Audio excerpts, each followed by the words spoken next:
हे प्रभु, अब क्या होगा? आप क्या करेंगे? ब्रह्मापुत्र मनु का क्या होगा? दानव हयग्रीव आपके ज्ञान को नष्ट करने पर तुला हुआ है और भगवान शिव ने पृथ्वी को जलमग्न करने का निर्णय ले लिया है। अब वही होगा देवी जो मेरा वचन है। मैं वचनबद्ध हूं कि जब भी कोई शक्ति मानवता के लिए संकट बनेगी तो मैं उसे अवश्य रोकूंगा। जिस प्रकार सूर्य अपना तेज बांटना नहीं छोड़ सकता, जिस प्रकार एक दीपक अपना प्रकाश फैलाना नहीं छोड़ सकता, उसी प्रकार मैं भी अपने वचन से मुख नहीं मोड़ सकता देवी। अब मेरे प्रथम अवतार का समय आ गया है देवी।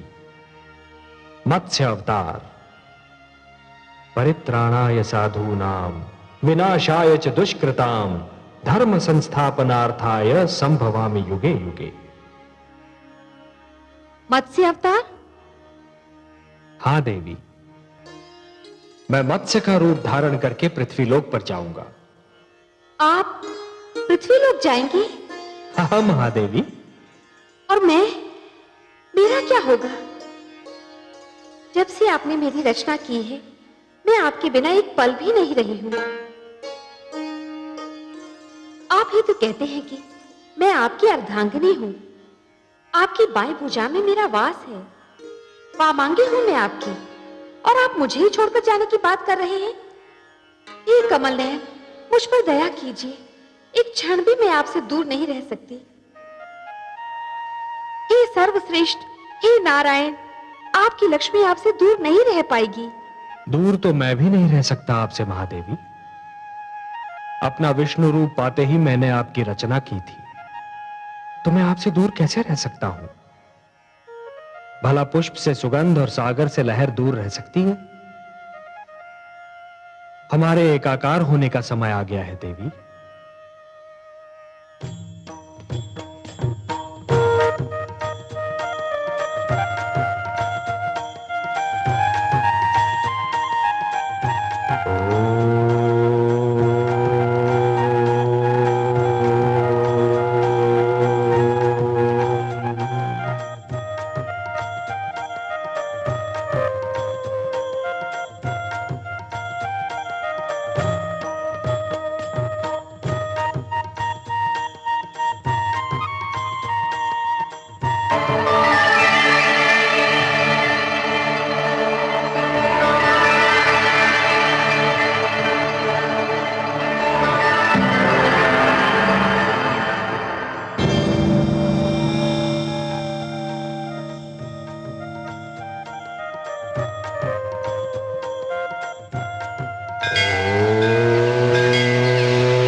मैं जानती थी कि मानव कल्याण के लिए, अपने आप्त वचन की रक्षा के लिए मेरे दीनदयाल भगवान श्री विष्णु मेरे आंगन को अवश्य पावन करेंगे।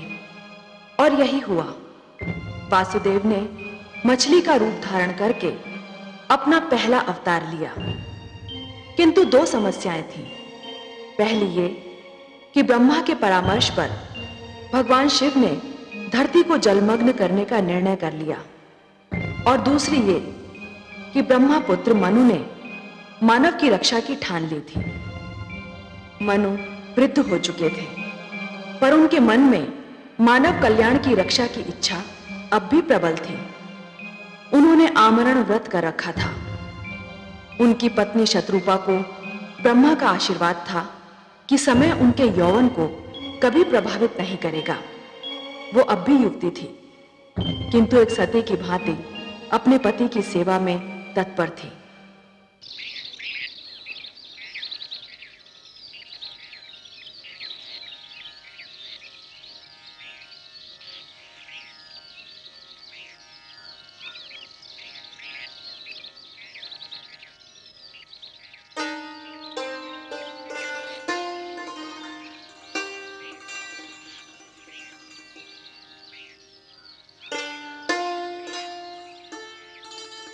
आपकी संध्या तर्पण का समय हो गया है स्वामी। क्षमा कीजिए, मैंने आपका ध्यान तोड़ दिया। तोड़ने का कार्य तो तुमने कभी किया ही नहीं देवी। तुमने तो जब किया जोड़ने का ही कार्य किया। पहले पहले मेरे जीवन में आकर मेरे बिखरे अस्तित्व को जोड़ा, फिर मुझे संतान देकर मेरे परिवार को जोड़ा, और अब मेरे तप में मेरा साथ देकर मेरी आत्मा को परमात्मा से जोड़ रही हो। कभी कभी सोचता हूं कि तुम्हें यहां साथ लाकर मैंने तुम पर बहुत बड़ा अन्याय किया। अन्याय तो आप ये कहकर कर रहे हैं कि आपने मुझ पर अन्याय किया। जीवन का ऐसा कौन सा सुख है जो मुझे आपसे नहीं मिला? ऐसा कौन सा ऐश्वर्य है जो आपके साथ रहकर मैं नहीं भोग पाई?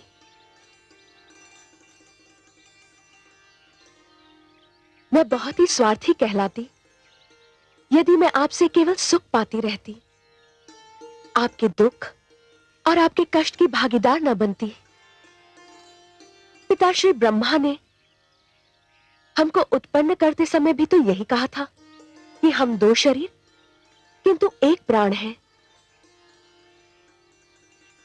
आप वृक्ष हैं स्वामी और मैं अमरलता।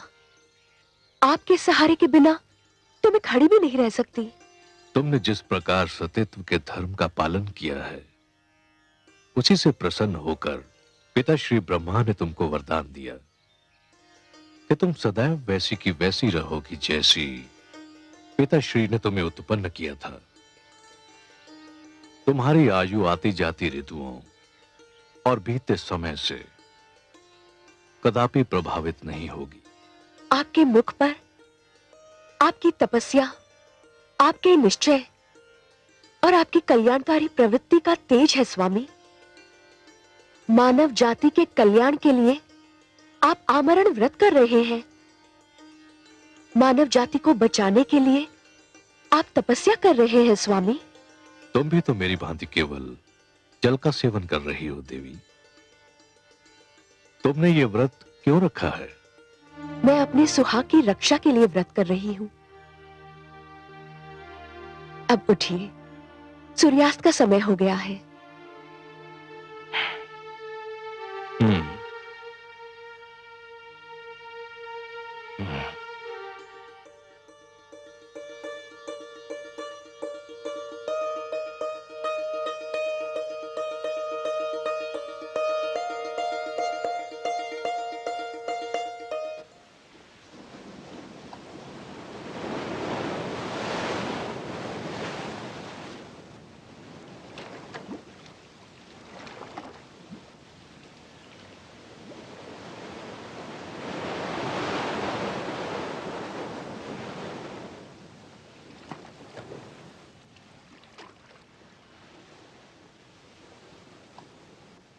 ओम हिरण्यवर्णां हरिणीं सुवर्णरचितस्रज्जां चंद्रां हिरण्मयीं लक्ष्मीं जातवेदो महावः। ठहरिए महाराज। तुम?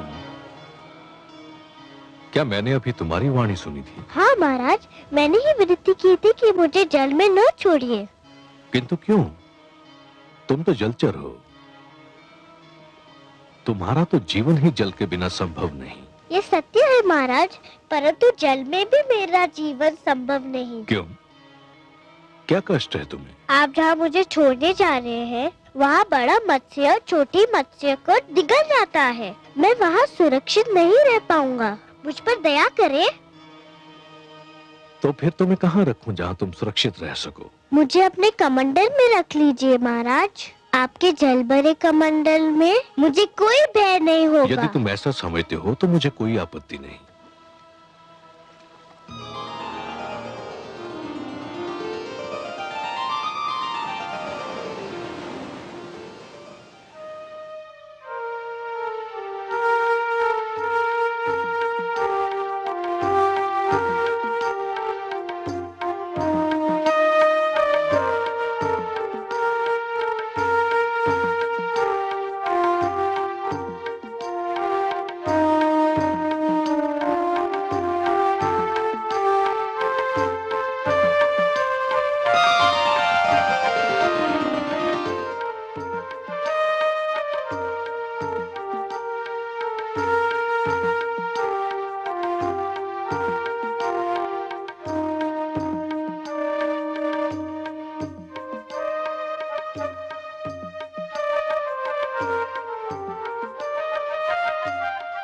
नहीं देवी नहीं, जल मत फेंकना।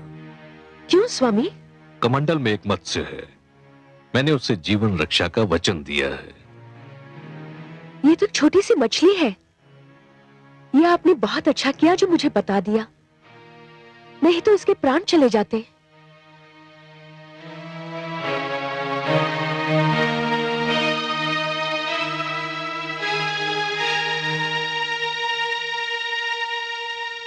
आइए स्वामी, विश्राम करते हैं।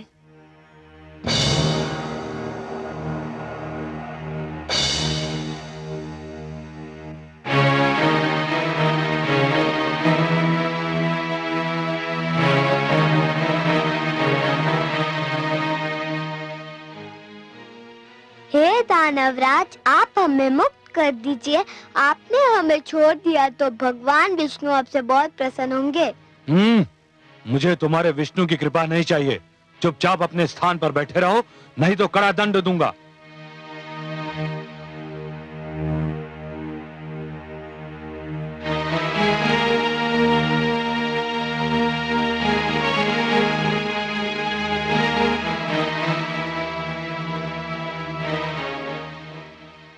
कौन है ये सुंदर बालक?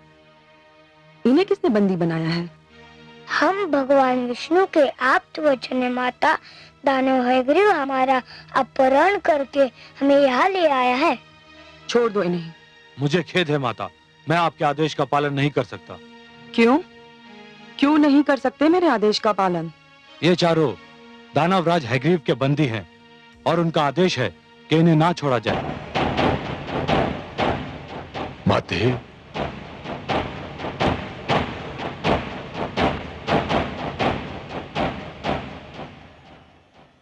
पुत्र, इन बेचारों को क्यों बंदी बनाकर रखा है? छोड़ दो इन्हें, मुक्ति दे दो इन सुंदर भोले भाले बालकों को। नहीं मां, ये नहीं हो सकता। ये भगवान विष्णु के आप्त वचन हैं, ज्ञान का भंडार है, बहुत महान है। जानता हूं मां, इसीलिए तो इनका अपहरण किया है। विष्णु ने इन्हें मानव कल्याण के लिए जन्म दिया है, दानव समाज को नीचा दिखाने के लिए रचा है इन्हें। परंतु पुत्र, तू क्या करेगा इनका? कुछ नहीं मां, बस इन्हें बंदी बनाकर रखूंगा। ज्ञान, बुद्धि और प्रकाश को तू बंदी बनाकर रखना चाहता है? मेरी मान, यदि तू इन्हें ले ही आया है तो इनसे कुछ ज्ञान सीख ले, बुद्धि प्राप्त कर ले, इनके प्रकाश से अपने जीवन में उजाला कर ले। मुझे इन वस्तुओं की कोई आवश्यकता नहीं है मां। कैसे आवश्यकता होगी तुझे इन वस्तुओं की? तेरे मस्तिष्क में तो अज्ञान और अहंकार भरा हुआ है। कैसा अभागा है तू? तेरे घर में ज्ञान और बुद्धि के 4 दीपक हैं और तू अंधेरों में भटक रहा है। मां, तुम जब भी आती हो मेरे लिए अब शब्दों का ही उपहार लाती हो। कैसी माता हो तुम? कैसी माता हूं मैं? एक अभागन माता हूं। और कैसी माता हूं मैं? मैं ऐसी माता हूं जिसे उसकी संतान ने एक पल भी सुख नहीं दिया। तुम चाहती क्या हो मां? मैं चाहती हूं कि तू इन्हें मुक्त कर दे। नहीं करूंगा। तो फिर मैं ले जाऊंगी इन्हें अपने साथ। नहीं ले जाने दूंगा। मैं देखती हूँ कौन रोकता है मुझे। मैं रोकूंगा इन्हें।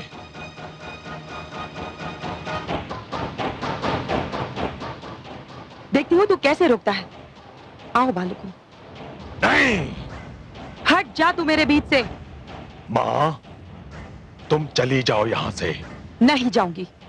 क्या कर लेगा तू मेरा? नहीं मां, मैं कहता हूं चली जाओ यहां से। नहीं तो? नहीं तो क्या करेगा तू? मां, मुझे भय है कहीं मेरा हाथ ना उठ जाए और मैं तुम्हारा अपमान न कर बैठूं। हाथ उठाएगा तू मुझ पर? मेरा अपमान करेगा तू? अरे अभागे, अपमान तो मेरा उसी दिन हो गया था जिस दिन तूने मेरी कोख से जन्म लिया था। हे ईश्वर, ऐसे दुर्वचन सुनने से पहले मुझे इस संसार से उठा क्यों नहीं लिया? ऐसे पुत्र के होने से तो पुत्र का ना होना ही अच्छा था।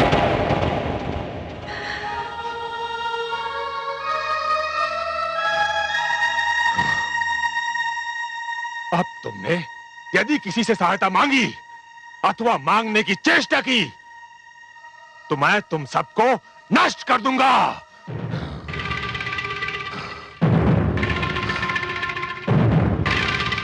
स्वामी,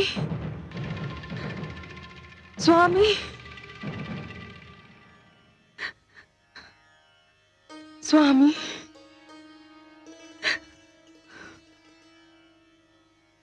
आगे कुछ कहने की आवश्यकता नहीं है देवी। मैं आपकी ये दशा देखकर जान गया हूं कि आप अपने पुत्र हयग्रीव से मिलकर आ रही हैं। हाँ स्वामी, परंतु आज तो वो अयोग्यता की सारी सीमाएं पार कर गया।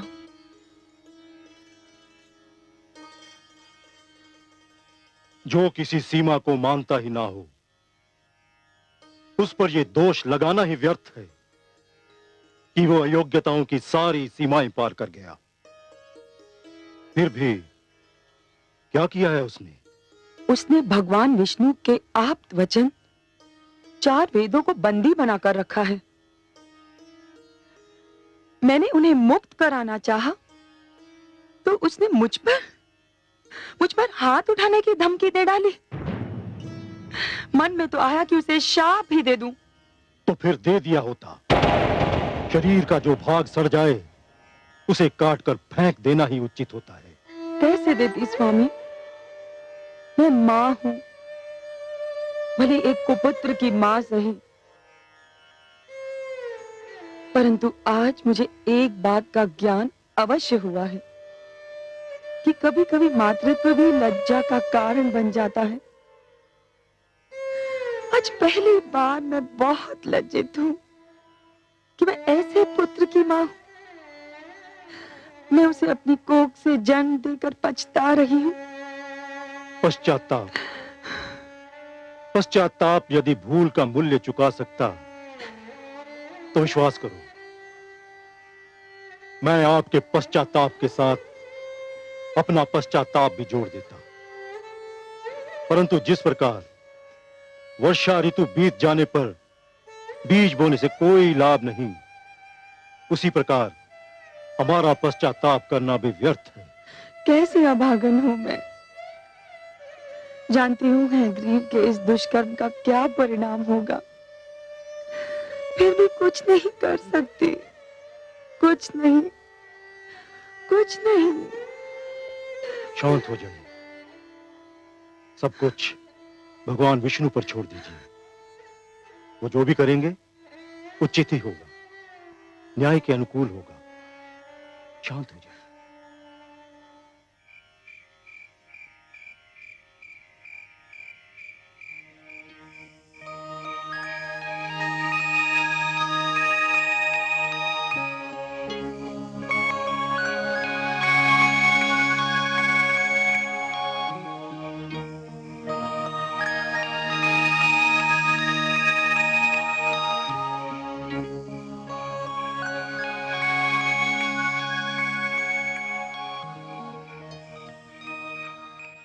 महाराज, महाराज, महाराज, महाराज, महाराज, महाराज, महाराज। ये मुझे कौन पुकार रहा है? क्या हुआ स्वामी? मुझे ऐसा लगा जैसे कोई मुझे महाराज महाराज कहकर पुकार रहा हो। कौन था वो? मैंने पुकारा महाराज। अरे, ये पुकार तो कमंडल से आ रही है। हाँ देवी, ये मैं ही हूँ। मेरी रक्षा कीजिए। इस कमंडल में मेरा श्वास रुका जा रहा है। मुझे यहाँ से निकालिए महाराज।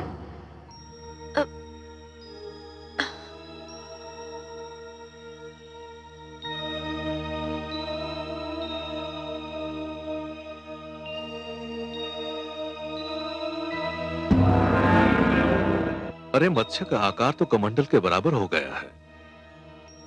मुझे अनुमान नहीं था कि कोई जलचर एक ही रात्रि में इतना बड़ा हो जाता है। इस कमंडल में तो इसका श्वास घुट जाएगा। मैं इसे बाहर के जलाशय में छोड़ आता हूं, इसे वहां चैन मिल जाएगा।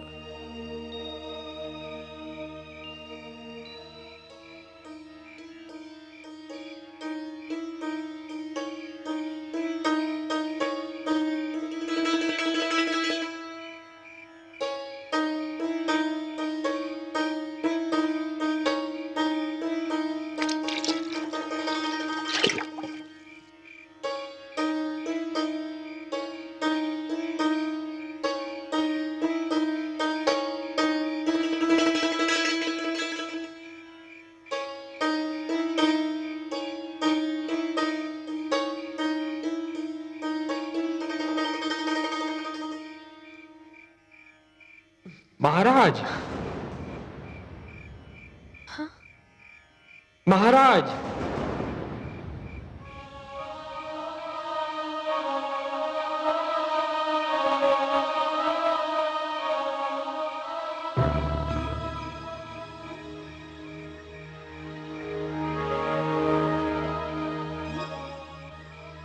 इसका आकार तो इतनी शीघ्रता से बढ़ रहा है कि मैं आश्चर्यचकित रह गया हूं। मैंने किसी मत्स्य को एक ही रात्रि में इस प्रकार बढ़ते नहीं देखा है। स्वामी, क्या ये मत्स्य है? मुझे तो शंका हो रही है कि ये मत्स्य नहीं कुछ और ही है।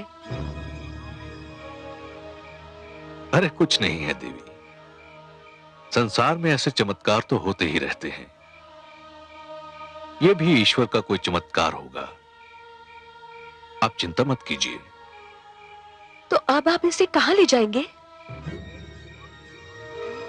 इसका आकार इतनी शीघ्रता से बढ़ रहा है कि सागर के अतिरिक्त इसका कोई स्थान नहीं हो सकता। मैं इसे ले जाकर सागर में छोड़ दूंगा।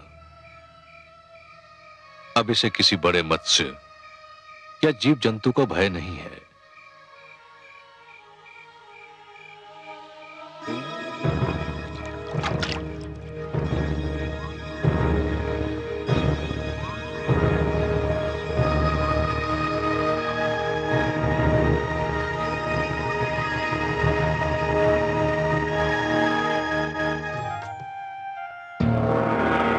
नारायण नारायण। प्रणाम पिताश्री, बारंबार प्रणाम। आयुष्मान भव। आओ पुत्र, उचित समय पर आए तुम। तुम्हें ज्ञात है सृष्टि में क्या होने वाला है? हाँ पिताश्री, मुझे ज्ञात है कि सृष्टि में क्या होने वाला है, और मुझे यह भी ज्ञात है कि सृष्टि में जो होने वाला है वो आपके ही परामर्श का परिणाम है। तुम सत्य कहते हो पुत्र, परंतु सृष्टि के प्रति मेरे मन में प्रेम भी तो है। स्वाभाविक है पिताश्री, नितांत स्वाभाविक है। आप सृष्टि के रचयिता हैं, सृष्टि आपकी रचना है, और रचयिता का अपनी रचना से प्रेम होना स्वाभाविक है। फिर मेरी चिंता भी तो स्वाभाविक है पिताश्री, आपकी चिंता स्वाभाविक है। किंतु पिताश्री, धरती का विनाश नहीं हो रहा है, धरती केवल जलमग्न हो रही है, और वह भी इसलिए कि वह स्वच्छ हो जाए। पिताश्री, हर युग में धरती को स्वयं अपने आप को स्वच्छ करना होगा। पट्टी पर जब कोई नया लेख लिखा जाता है तो पुराने लेख को पोंछना ही पड़ता है। सूर्य का प्रकाश समेटने के लिए आकाश को चांद तारों की चादर लपेटनी ही पड़ती है। धरती को महान आदर्शों के लिए तैयार करने के उद्देश्य से मानव जाति का यह कर्तव्य बनता है कि वह संकुचित विचारधारा को हटा दे। यदि यह कार्य मानव स्वयं कर ले तो देवताओं को हस्तक्षेप करने की कोई आवश्यकता नहीं। किंतु यदि मानव यह परिवर्तन नहीं ला सकता तो देवी शक्तियों को हस्तक्षेप करना ही पड़ता है, जो आप कर रहे हैं। जानता हूं पुत्र, पर जिस धरती को स्वच्छ करने के उद्देश्य से जलमग्न होना है, उस पर मेरा पुत्र मनु भी तो है। मुझे चिंता है कि मनु का क्या होगा। ओह, तो भ्राता मनु की चिंता ने आपको व्याकुल कर रखा है। प्राणियों की रचना करते करते आप स्वयं मोहग्रस्त हो गए। नारायण नारायण। पिताश्री, माना कि पुत्र मोह की भावना को नकारा नहीं जा सकता, बड़ी स्वाभाविक सी बात है ये। किंतु पिताश्री, पुत्र मोह मानव दुर्बलता का लक्षण है। देवता इन भावनाओं से ऊपर हैं। आपके लिए तो संपूर्ण मानव जाति संतान के समान है। फिर आप किसी एक की चिंता क्यों कर रहे हैं? आपने भगवान शिव को जल प्लावन करने का परामर्श देकर अपना कर्तव्य निभाया। भगवान शिव आपका परामर्श मानकर अपना धर्म निभा रहे हैं। अब इस जल प्लावन से किसको बचाना है, कैसे बचाना है और कितना बचाना है, यह आप मेरे लक्ष्मी नारायण पर छोड़ दीजिए। पालन करता तो वही हैं। धन्य हो पुत्र, धन्य हो। तुम्हारी तर्क संगत बातों ने मेरे मन का बोझ हल्का कर दिया।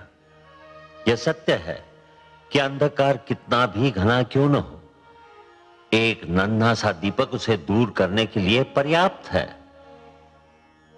तुम्हारे तर्क ने भी इसी प्रकार मेरी चिंता और आशंकाओं को दूर कर दिया। संसार यदि तुम्हें महानतम तथा सर्वोत्तम मार्गदर्शक कहता है तो उचित ही कहता है। अपने परम पूज्य पिताश्री की चिंता दूर करके मैंने केवल अपना पुत्र धर्म निभाया है। मुझे आपकी सेवा करने का अवसर मिलता रहे, यही मेरी कामना है। क्योंकि पिता की सेवा करके मन को जो संतोष मिलता है, उसका आनंद ही कुछ और है।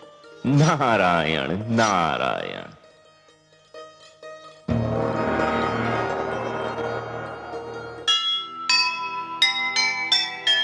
अपना धर्म निभाइए, ममता से मुख मोड़। नारायण के हाथ है जग रक्षा की डोर। चिंता मुक्त हुए पिता, ज्ञानी का सुन ज्ञान। नारद जैसे पुत्र पर क्यों न करे अभिमान, क्यों न करे अभिमान।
ये क्या हो रहा है भगवान? मुझे अपनी आंखों पर विश्वास नहीं हो रहा। एक नन्हा सा मत्स्य जिसे मैंने अपने कमंडल में शरण दी थी, वो इतना विशालकाय हो गया है कि ये अथाह विशाल सागर भी इसके लिए छोटा दिखाई पड़ रहा है। ये कैसी लीला है? ये साधारण मत्स्य हो नहीं सकता। मुझे बताइए, आप कौन हैं? मैं आपके दर्शन के लिए व्याकुल हूं। मुझे दर्शन दीजिए प्रभु।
कौन आप?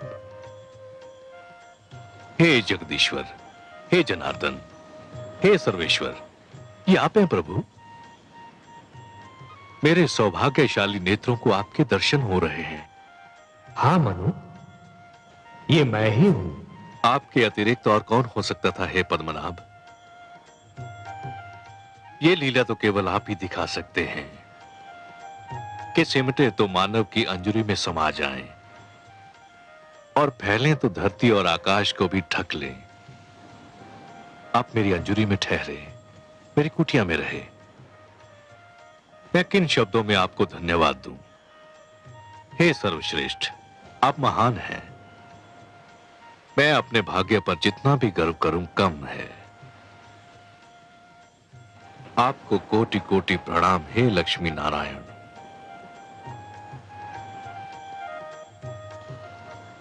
पर क्षीर सागर को छोड़कर धरती पर आकर उसे पावन करने का क्या भेद है दीनदयाल? हे मनु, मानव कल्याण की जिस चिंता के कारण तुमने आमरण व्रत कर रखा है, उसी चिंता ने मुझे भी पृथ्वी पर आने के लिए विवश कर दिया। अब मेरी बात ध्यान से सुनो। आपकी मधुर वाणी सुनने के लिए मैं सिर से पांव तक कान बना हुआ हूं प्रभु। ब्रह्मा के परामर्श पर भगवान शिव इस धरती को स्वच्छ करना चाहते हैं। उन्होंने धरती को जलमग्न करने का निर्णय कर लिया है। आने वाली अमावस्या को आकाश से ऐसा वज्रपात होगा कि कानों को ध्वनि सुनाई नहीं देगी। ऐसी वर्षा होगी मनु कि मानो लगेगा कि आकाश में छेद हो गया। जल का एक रेला आएगा और यह धरती गहरे जल में डूब जाएगी। मैं तुम्हें डूबने से बचाना चाहता हूं मनु। मैं आपकी कृपा और अनुकंपा को कैसे धन्यवाद दूं? परंतु हे जगदीश्वर, जब समस्त धरती ही डूब जाएगी, मानव जाति ही नष्ट हो जाएगी, तो मैं अकेला बचकर क्या करूंगा? हे मनु, जीवन मानव से महानतर है। मानव को मृत्यु आ सकती है, परंतु जीवन कभी नहीं मरता। जिस प्रकार एक डाली से एक पुष्प टूटता है परंतु वहीं से दूसरा पुष्प भी फूटता है, उसी प्रकार जहां एक जीवन का अंत होता है, वहीं पर दूसरा जीवन प्रारंभ होता है। एक पीढ़ी चली जाती है, परंतु वहीं दूसरी पीढ़ी पहली पीढ़ी के स्थान को रिक्त नहीं रहने देती। यही जीवन की परंपरा है।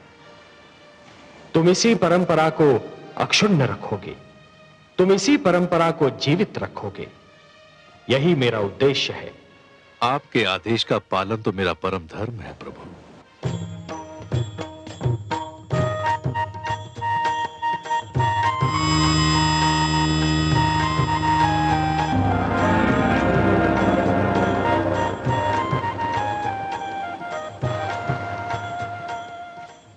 मनु, जल प्लावन के समय तुम अपनी धर्म पत्नी शत्रुपा के साथ इस नौका पर सवार हो जाना।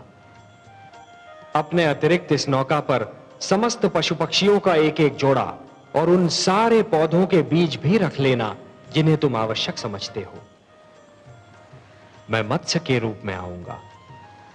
तुम इस नौका को मेरे सींग से बांध देना। मैं तुम्हारी नौका को सुमेरु पर्वत पर ले जाऊंगा, जहां पहुंचकर तुम्हें एक नवीन जीवन का निर्माण करना होगा, एक नए मानव को जन्म देना होगा। जो आदेश प्रभु। मैं आपके आदेश का अक्षरशः पालन करूंगा।